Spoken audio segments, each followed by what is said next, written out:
Wir stehen hier in einer sehr besonderen Situation, in einer anderen Teilfläche der großen Gesamtfläche. Relativ eindrucksvoll. Ich würde sagen, wir stehen in so einer Art Denkmal oder ein Mahnmal der Vergangenheit. Sicherlich durch waldbauliches Handeln entstanden und auch nicht ohne Grund. Wir haben hinter uns die Wasserfläche, die dafür spricht, dass hier viel Feuchtigkeit im Boden ist, sehr gute Standortverhältnisse, und gerade die Feuchtigkeit war, glaube ich, für den Anbau der Fichte hier so mit der Grund. Aber jetzt sieht man schon auch, dass die Zeit der Fichte hier abgelaufen ist. Also dass es keine langfristig wirklich positive Entscheidung war. Der Borkenkäfer, der Buchdrucke, der hier die Fichten zum Absterben bringt, hat uns das eindrücklich vor Augen geführt. Und man sieht ja, dass im Grunde jede Krone im Grunde inzwischen abgestorben ist. Wir sehen einzelne grüne Kronen vielleicht noch an den Rändern, aber ansonsten haben wir hier einen großen absterbenden Bereich im Bestand vor uns. Gibt einen Hinweis auf das künftige waldbauliche Handeln, denke ich, Richtung Baumart Fichte.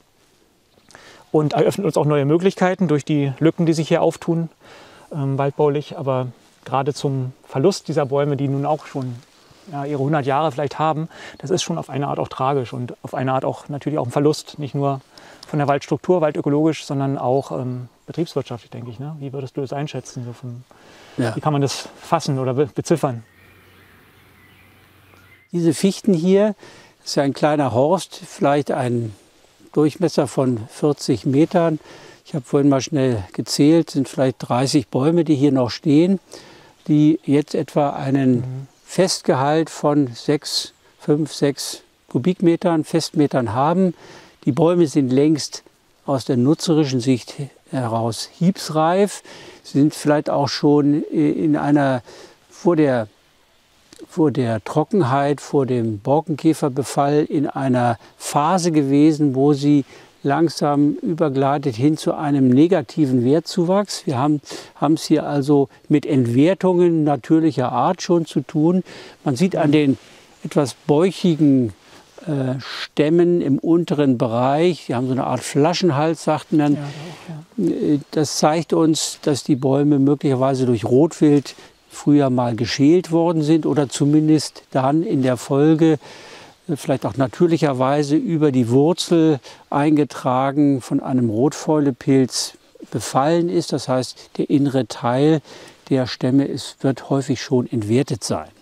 Das heißt, der maximal zu erreichende Wert für eine Fichte, für das Stammholz der Fichte im unteren Bereich, für das man pro Kubikmeter unter heutigen Bedingungen vielleicht 100 bis 110 Euro bekommen kann. Die wird man hier auch vor dem Eintritt des Borkenkäfers, vor dem Borkenkäferbefall nicht erzielt haben können. Gleichwohl, wenn ich mal davon ausgehe, ist sehr schwer zu schätzen, wir haben hier vielleicht einen Nettoerlös abzüglich eben der Werbungskosten für das Holz, das Fällen, Aufarbeiten und das Rücken, vielleicht einen Nettoerlös von 50 bis 70 Euro pro Kubikmeter.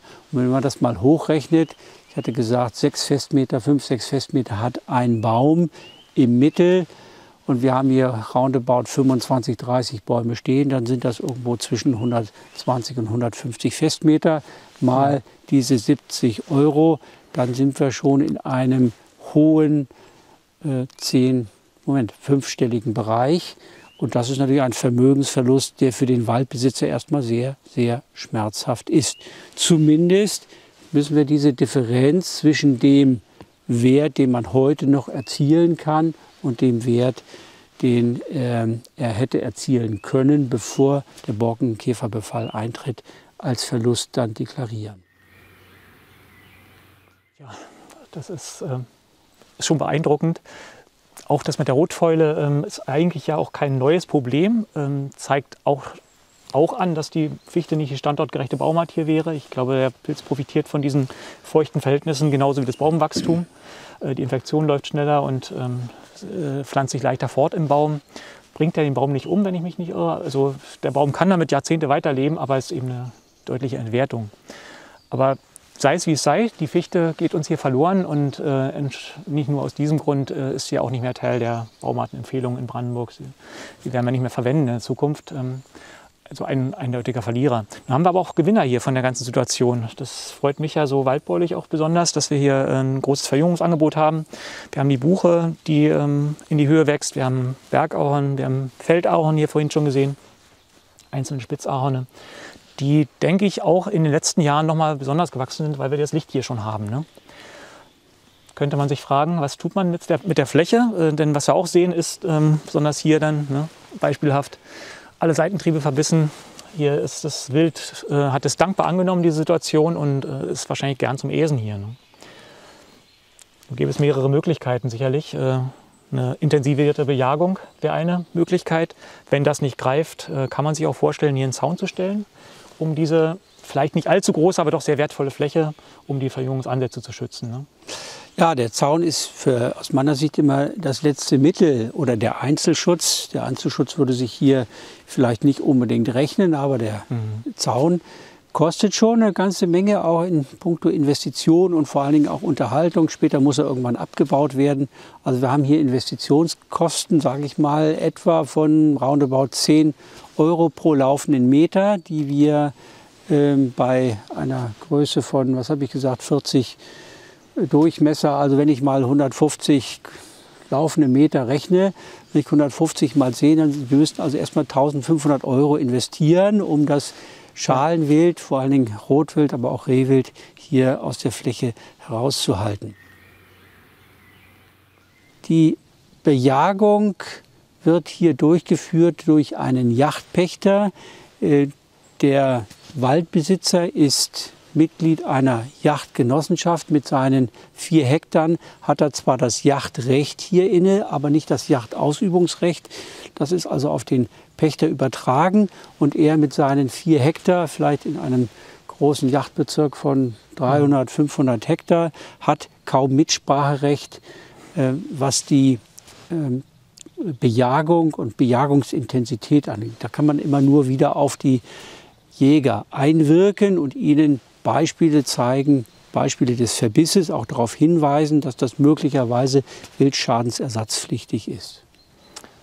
Ja, und wenn das eben tatsächlich dann nicht fruchtet oder zu lange dauert, liebe der Zaun, du hast es ja gesagt, die Kosten alleine sprechen eigentlich dagegen, aber auch was anderes spricht aus meiner Sicht dagegen. Dann hätten wir nämlich den Zwang hier auch in der Fichte tatsächlich das stehende Totholz zu entnehmen, ne? Denn wer möchte einen Zaun bauen und dann alle 2 Jahre wieder reparieren und wieder teure Maßnahmen durchsetzen? Da müsste man, also es würde zwingend heißen, hier das stehende Totholz zumindest den größten Teil der Länge zu entnehmen und von der Fläche zu räumen, damit der Zaun dann intakt bleibt über Jahre, ne? Vielleicht gibt es noch eine Möglichkeit, abgesehen vom Zaun. Das ist tatsächlich der Einzelschutz, indem man die Gipfelknospen schützt. Da gibt es verschiedene Verfahren, wie man das machen kann. Das heißt, man müsste sich dann einzelne Bäume in einer guten Verteilung hier heraussuchen, die man dann besonders schützt, zumindest gegen den Verbiss für die nächsten Jahre. Und wenn sie dann aus dem sogenannten ESA herausgewachsen ist, aus dem ESA-Bereich des Wildes, dann kann man diesen Schutz auch vielleicht einstellen.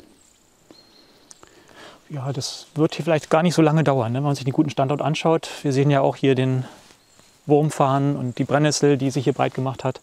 Ein Zeiger für gute Standortverhältnisse, vielleicht sogar zu viel Stickstoff im Boden oder im Oberboden. Ja, rührt vielleicht auch vom Wild her, nicht? Ja, okay. Dass ihr durch Ausscheidungen entsprechende Stickstoffabsonderungen hinterlassen hat. Eins ernährt dann das andere. Ja, genau. Gut. Natürliche Standortaufwertung. Aber ich denke mal abgesehen von dem betriebswirtschaftlichen Schaden, dem Vermögensschaden, den der Waldbesitzer und die Waldbesitzerin hier erlitten hat, haben wir gute Voraussetzungen für die kommende Generation. Auch diese Voraussetzungen mögen sich dann sozusagen sukzessive auf die gesamte Fläche auch übertragen, zumindest auf die Randbereiche.